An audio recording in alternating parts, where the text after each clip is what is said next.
Welcome to the France 24 debate. I'm Nadia Massi. Tonight, is there a war on girls' education in Iran?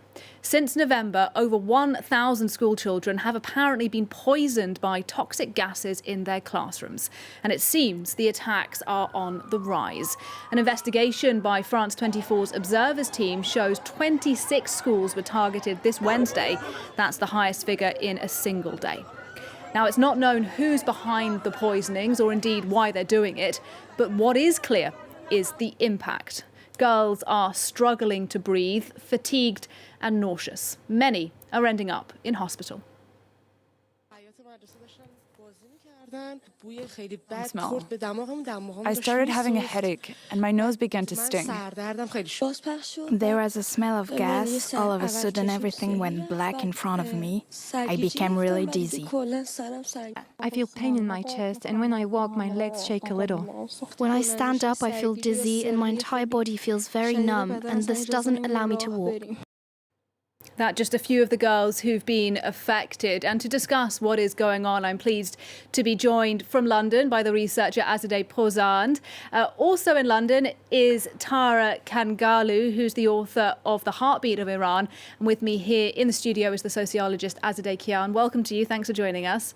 Live in Tehran as well is our correspondent Reza Saya. We'll come to you all in a moment. But first of all, let's have a look at the latest images we have from Iran, which have been compiled by my colleague Brian Quinn.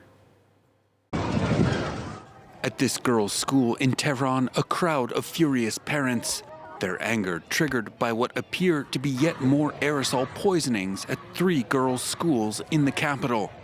In the city of Ardabil, a similar scene as 7 all-female schools were targeted. Iranian media report more than 100 students were hospitalized Wednesday, mostly with respiratory ailments. 800 students across the country have reportedly been poisoned while at school in recent months. The first cases were reported in the holy city of Qom in late November. Look at my child. She can't feel her legs, even when I pinch them. She feels nothing. She can't breathe. Don't send your children to school. Earlier this week, Iran's deputy foreign minister insisted poisoning reports were exaggerated, part of a psychological war led by a hostile media. By Wednesday, though, with public concern mounting, President Ebrahim Raisi had ordered an official investigation. But after months of violent crackdown on a protest movement sparked by the death of a young woman in the custody of the country's notorious morality police last September, public confidence is at an ebb. The Iranian people's trust in authority is perhaps at its lowest. People are suffering financially, economically, emotionally. At its core, there's no transparency, there's no credibility, and there's no accountability. Some Iranians suspect the poisonings are being carried out by religious hardliners trying to prevent girls from going to school. Others, though, fear official retaliation for strong female participation in the months-long protest movement. Well, let's go live now to Tehran. Reza Saya, our correspondent, is standing by. And Reza, as we saw in that report, apparently there have been new poisonings this week. What can you tell us? Yeah, new poisonings this week. The anger is growing, the frustration is growing, a lot of unanswered questions, obviously a lot of uncertainty.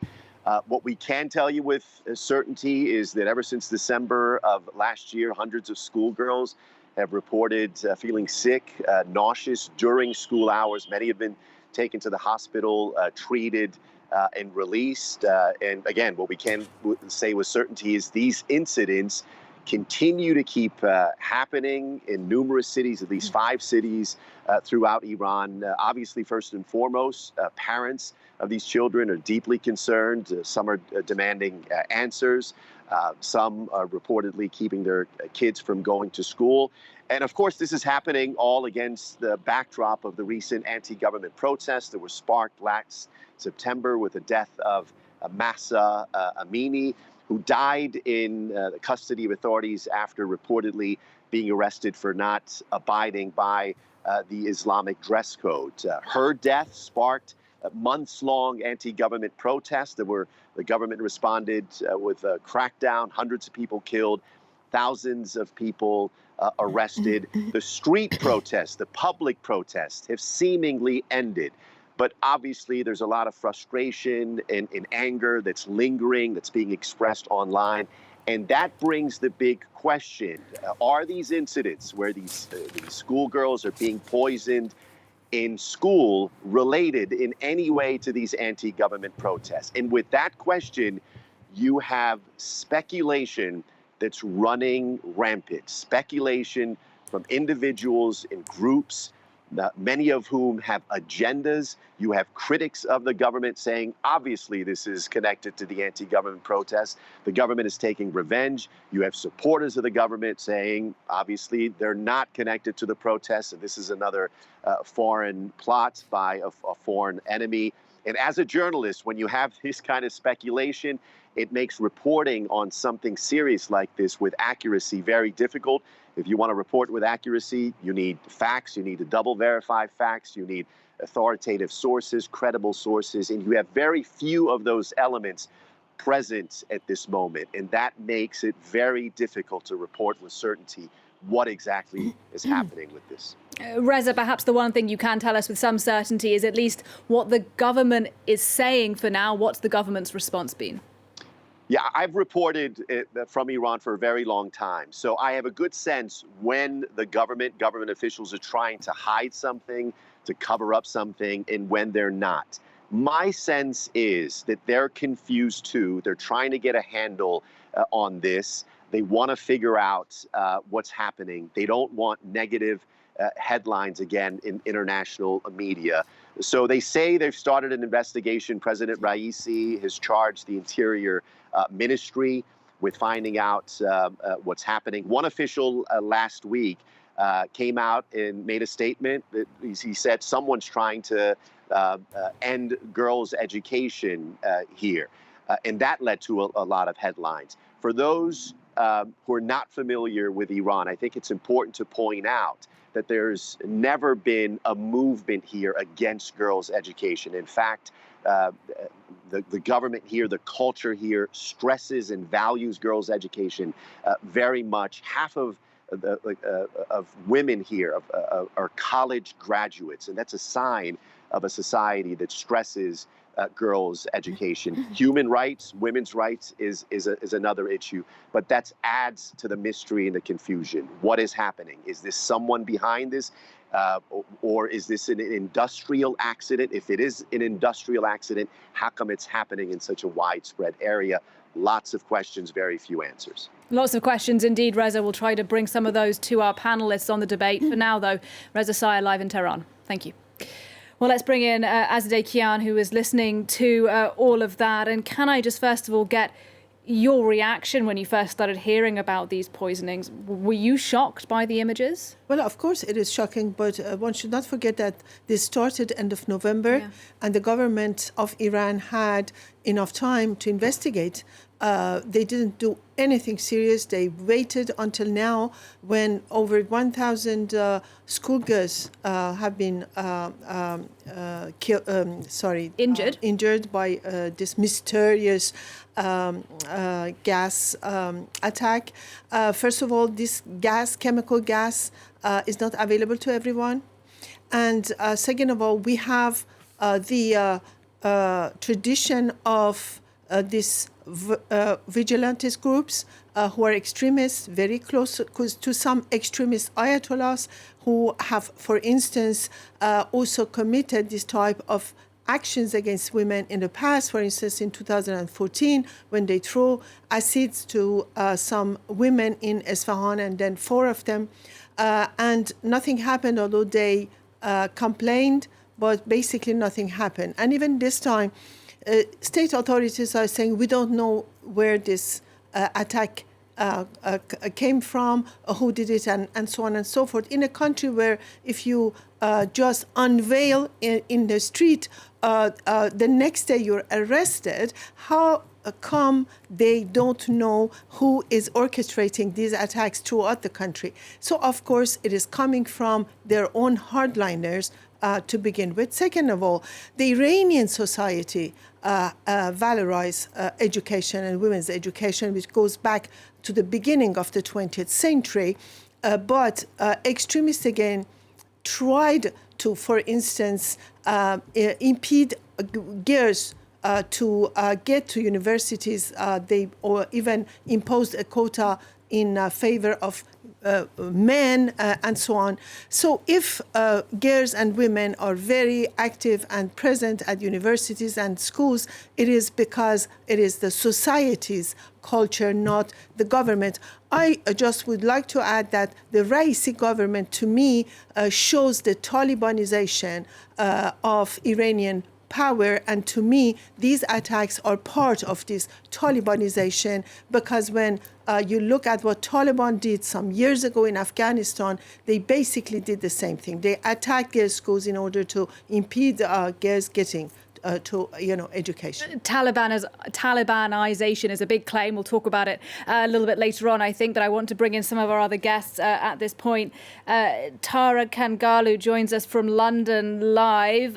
Thanks for being on the programme. I understand you've been in touch with somebody, a friend of yours, whose daughter is one of the victims. She was poisoned. Can you tell us just a little bit about what happened to this one girl? Absolutely. I've actually been in touch with quite a few folks, both families who've been affected by this, but also physicians. And I'm happy to tell you more about some of what the doctors are saying about the cases, which I think is quite telling about the gravity of the situation on the ground. So someone I spoke with, actually a friend, her daughter has came home with some poisoning symptoms a few days ago, and she's been ill for 2 days.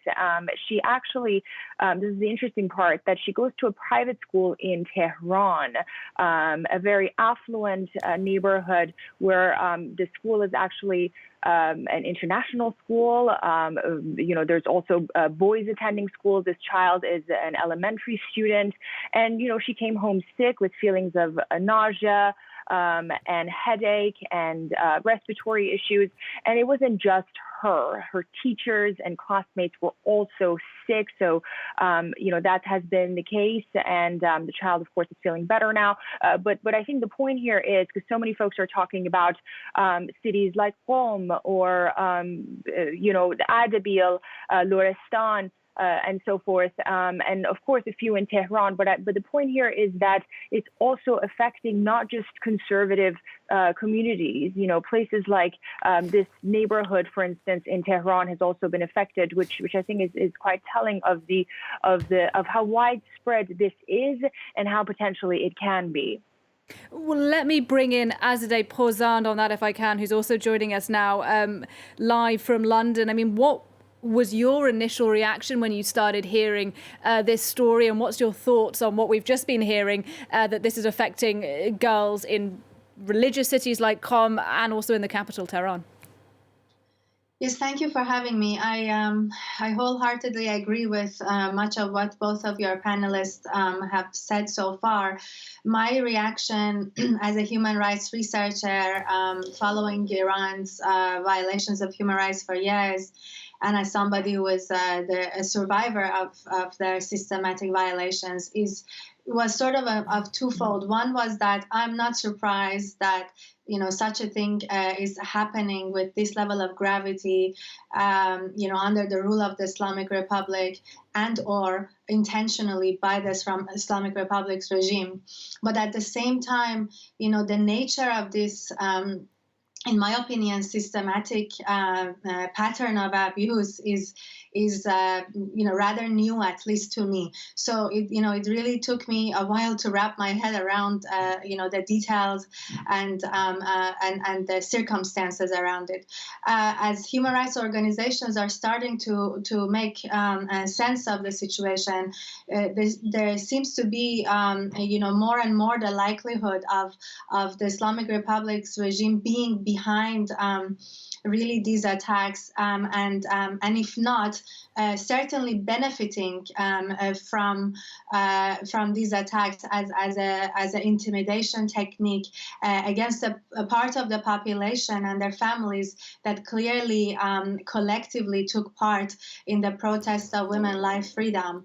And so, as your correspondent said, we still are trying to figure out the details. And in my opinion, the Islamic Republic knows very well what is happening and is simply, as usual, using its propaganda machine and its press in order to further convolute the situation, complicate the situation, hoping that this confusion will actually create fear among the families, and hoping that they can blame, some other elements. They claim that there are some Shia extreme elements involved. What is, for me, ironic is that the Islamic Republic is a radical Shia group with a jurisdiction. So I'm not really sure what exactly they are trying to point at here. Well, let's see if we can listen to the reaction from a government spokesperson. This is the Deputy Interior Minister. He was speaking yesterday. Let's take a listen.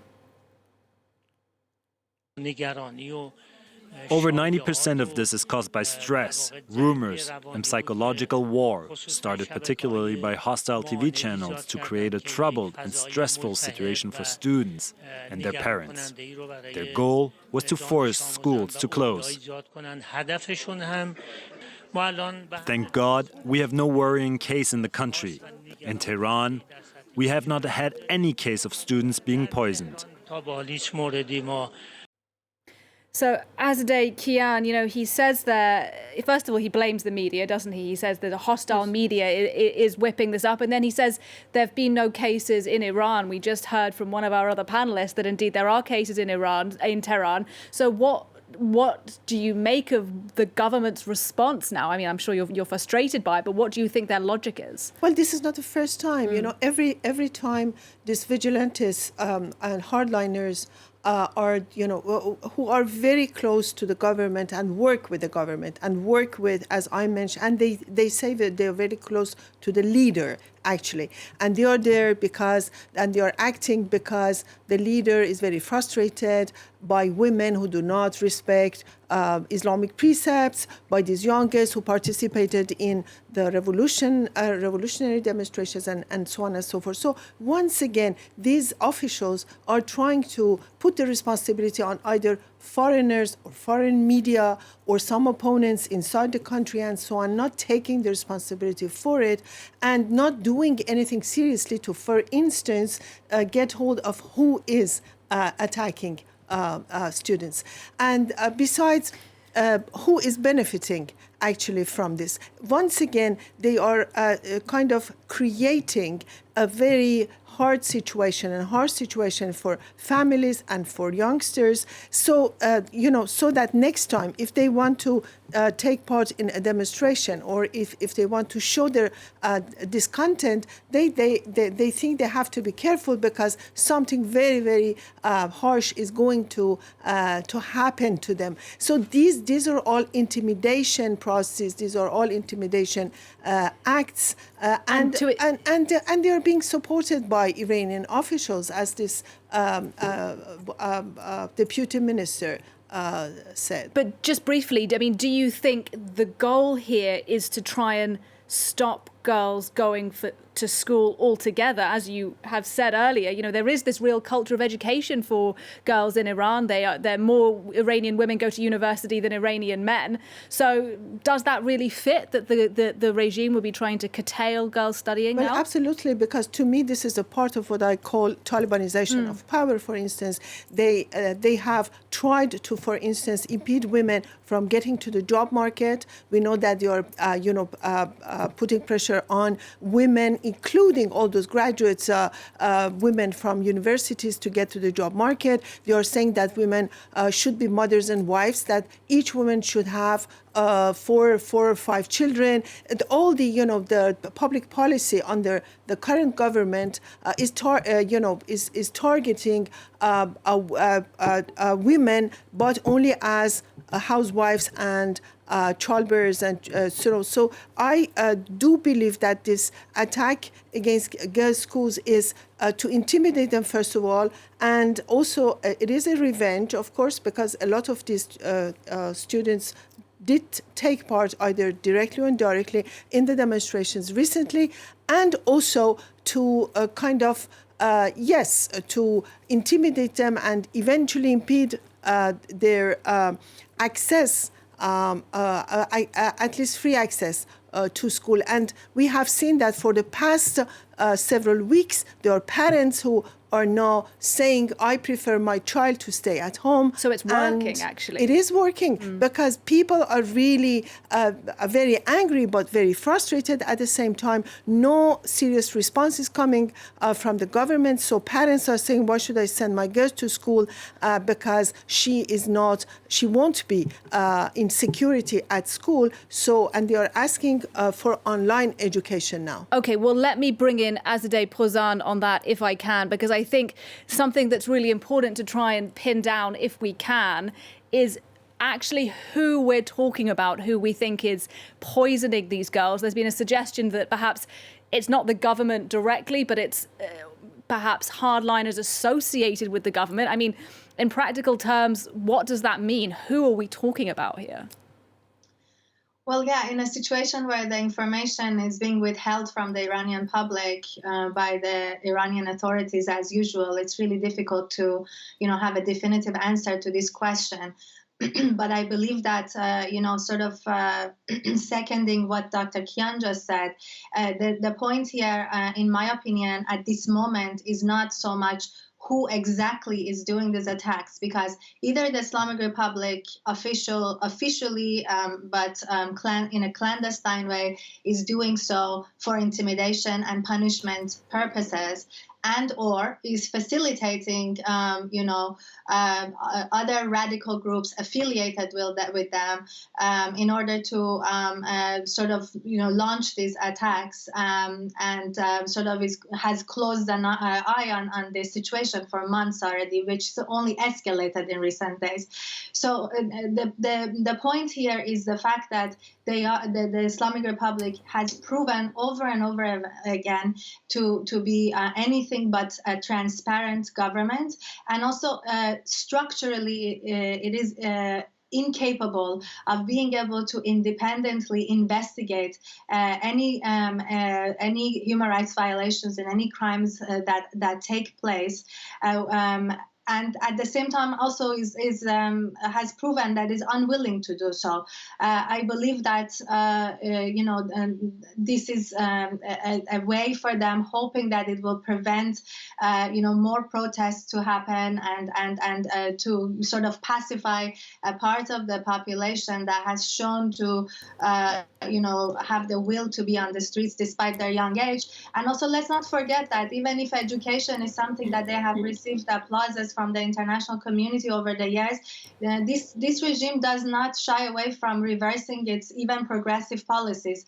They were once upon a time, quite progressive on family planning, and when they decided it's not to their benefit, they are now one of the most backward countries when it comes to family planning, going as far as criminalizing birth control and contraception. So they do what they think that's best for them, and they continue to benefit from the culture of the lack of accountability and absolute impunity that they have created for themselves over the years. Okay, I want to bring in now. I want you to listen rather to a doctor who spoke to the Guardian newspaper.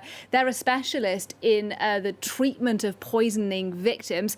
Let's take a listen to what they had to say on this.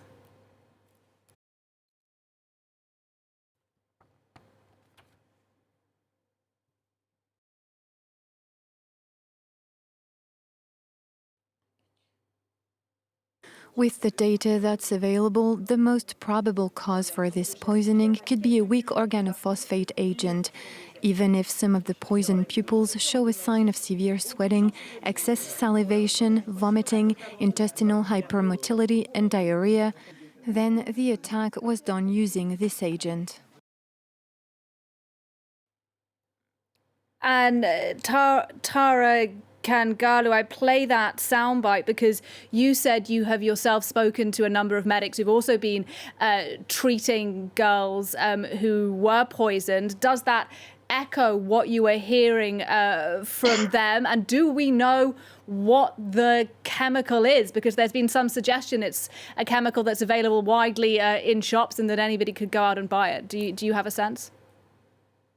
I think there's a lot of speculation on, the kind of chemical, the kind of gas that has been used. But I think the bottom line is that this should not happen. This should not be the case. And I just want to add one quick thing before I start talking about what I've been hearing from physicians on the ground. And that is, the Iranian government has known about this for months. The first cases were public in November.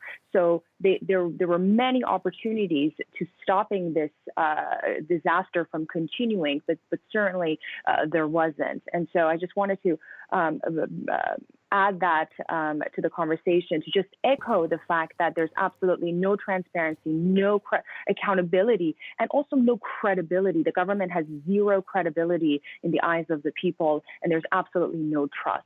As far as the gas goes, again, there's a lot of speculations. One of the physicians I've spoken to, she works in a public hospital in the city of Ardabil in the northwest of Iran. And yesterday she told me that there were almost 300 students from 11 schools, also including boys, who came to her hospital. And they had to essentially end up using all the units in that hospital because so many were having respiratory issues. And I spoke with her earlier in the day, and she told me that the majority of the students have been dismissed. However, she was in an overnight shift, and then she told me that so many of these students are coming back.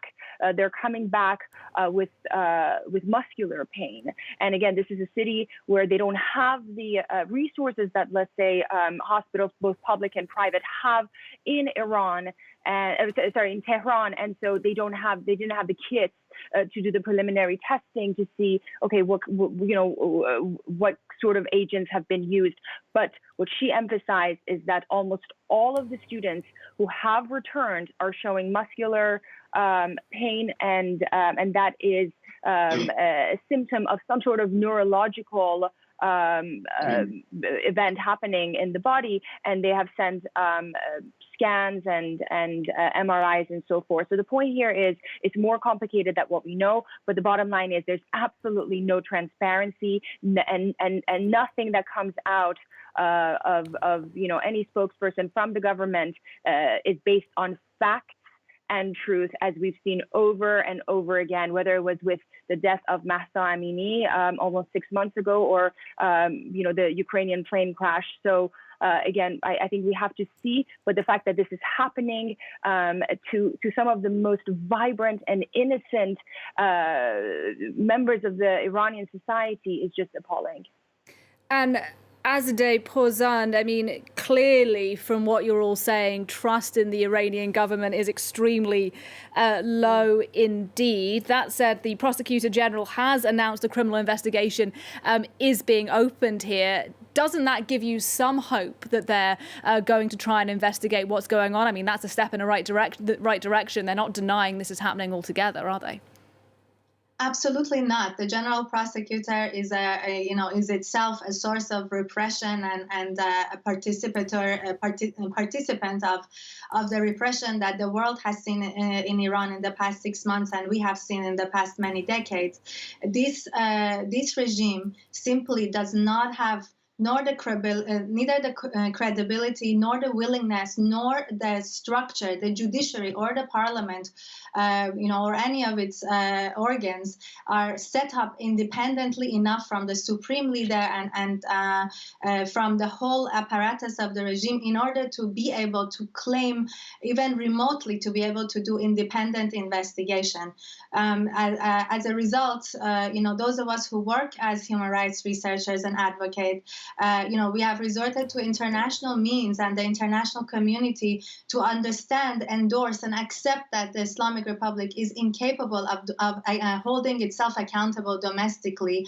And therefore, we really need, to ask for and call on the international community to conduct independent investigations, such as what we will hopefully soon see with the UN fact-finding mission that is about to start its work and investigation on what happened during the Women Life protests. And I really hope that this pattern of incidents can be included in their investigation, especially because their mandate is on the situation of women and girls and children, and it seems quite on par with what's happening in today's Iran with the schools and the gas poisonings. And Azadeh Kian, just picking up on what was said there, how do you think the international community has been responding so far to those images we've been looking at out of Iran? You're obviously, like me, based here in France. Is the French government doing enough? Are they saying enough? Absolutely not. Europe is not doing anything whatsoever, the United States either, because they are trying they're focusing on the nuclear issue, the uranium enrichment, and we know that the Iranian government is using uranium enrichment to take the focus or at the attention of the international community to this, because they want to resume nuclear talks and so on. And so Europeans are being very, very, very timid. And although they say they support Iranian revolution, Iranian women in particular, but they are not doing anything very seriously, really seriously, against the regime. I'm not talking about toppling the regime. It's not their job, but at least, seriously condemning the Islamic regime, pushing forward for instance, fact-finding missions and so on. I think that many Iranians, including myself, are absolutely frustrated by Europeans and the way they deal with this repressive, corrupt regime. Tara Gangalu in London, do you share that frustration with the international community, particularly, I suppose, the UK government where you're based? Absolutely. I don't think there's any Iranian, except perhaps those who work with the regime or benefit from their existence, that contradicts that sentiment. There's absolutely no accountability. I mean, the Iranian foreign minister was speaking at the UN Human Rights Council, the same venue that just months ago it was kicked out of the Commission on women's rights. And so I think there's a huge contradiction right there, just blatantly, that we literally saw in the last 48 hours. Europe, UK, and the United States cannot say one thing, but in reality do something else. On one hand condemned, but on the other hand shake hands with the folks who are propagators and instigators of some of the most vile and brutal attacks on their own citizens. And again, over and over again, we are seeing the government's perpetual disregard for the well-being of its citizens and Iranian. And I also want to echo some of the sentiments that we said, because we are, leading into the Women's History Month. International Women's Day is ahead of us. And I want to share that, Iranian women inside Iran, against all odds, are some of the most progressive, vibrant, educated demographics and populations, not just in that region, but the entire world. And they absolutely deserve the opportunity to meet their potential and not being robbed from every single right that they have, as is the case right now.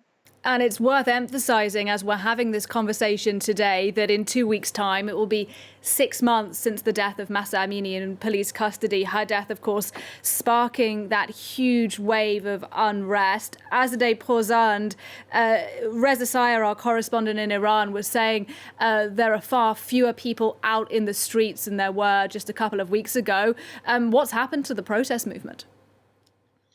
Yes, I believe personally. I believe that while we don't see protests like in large numbers in the streets anymore, which is natural due to the heavily repressive techniques of the Islamic Republic against the protesters.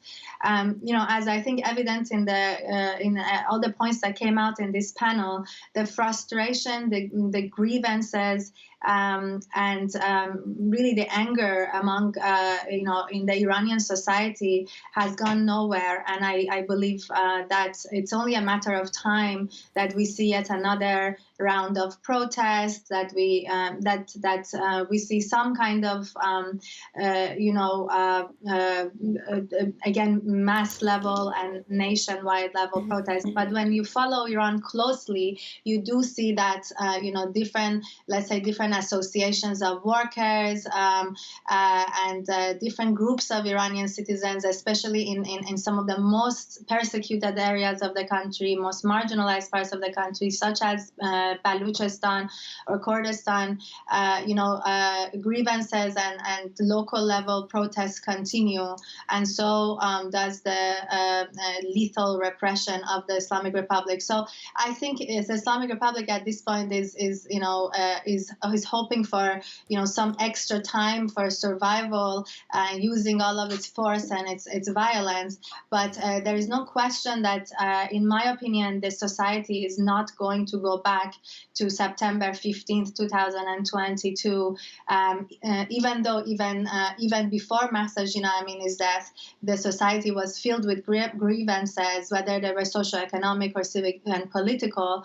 But something happened after this movement that I personally believe that no matter what the Islamic Republic does, it cannot contain the aspirations, the demands, the grievances, and the frustration of the Iranian people at this point.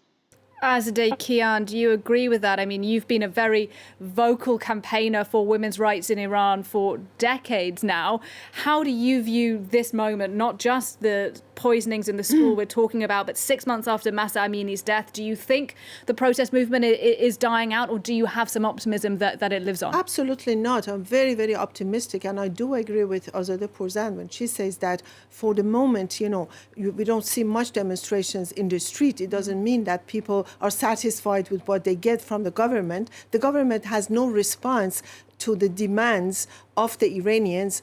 Women, life, freedom, actually, the major slogan that was chanted during these demonstrations really says a lot about what people are demanding. Equality, the right to live as people want, and also liberty, also freedom, independence, and so on and so forth. And this government and this state and this regime are incapable of course, responding to these demands. Now, what I do believe is that the Iranian regime, the Islamic regime, has been fragilized, is very weak, has been weakened, and the protests continue, but in different shapes and forms.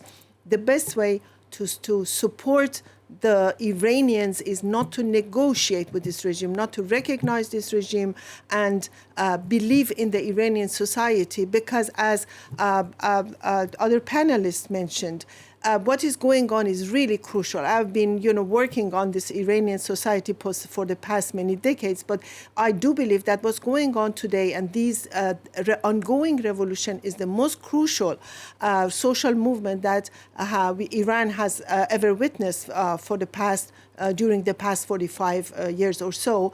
And I'm pretty sure that the regime is really, really weak. And if they are not attacking school children, it is a very good sign of their weakening.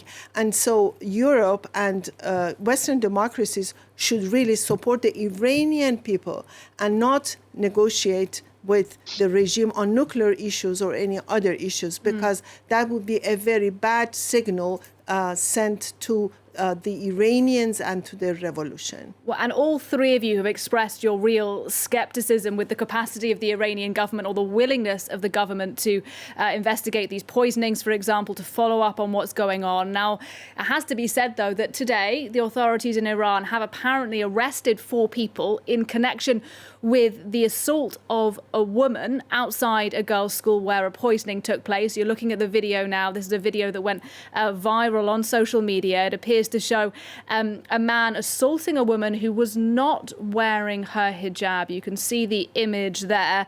And do you know who this person is? Sorry. Go ahead. This person is a plainclothes person. We call libas shakhsi. These are the vigilantes, are very close to conservatives, extremists. Exactly. And also, the guy is the brother of a Revolutionary Guard. Well, isn't it so significant we know then who that four people are. have been arrested? Doesn't that give you, like, why would they, if he's so important? But first of all, being arrested because they were filmed, because they were in a video, and other people have already recognized that person who attacked the mother of the child who had been gassed, and for this very reason, the government all of a sudden recognized these people. But because other people, Iranians, those who were in front of that school, had already videotaped this person and recognize that person. And, the fact is that before coming here or seeing what you just showed,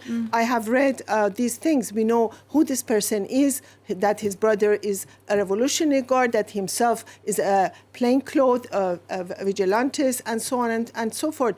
First of all. Second of all, arresting under the pressure of the media, international media, is something. Sentencing that person or hundreds of them to prison or imprisonment is something else. You'll see. I mean, nothing will happen to these people because they work with this regime. And it is interesting, at least to me, that the woman who was being assaulted there, Tara Gangalu, didn't have her hijab on. She wasn't wearing it.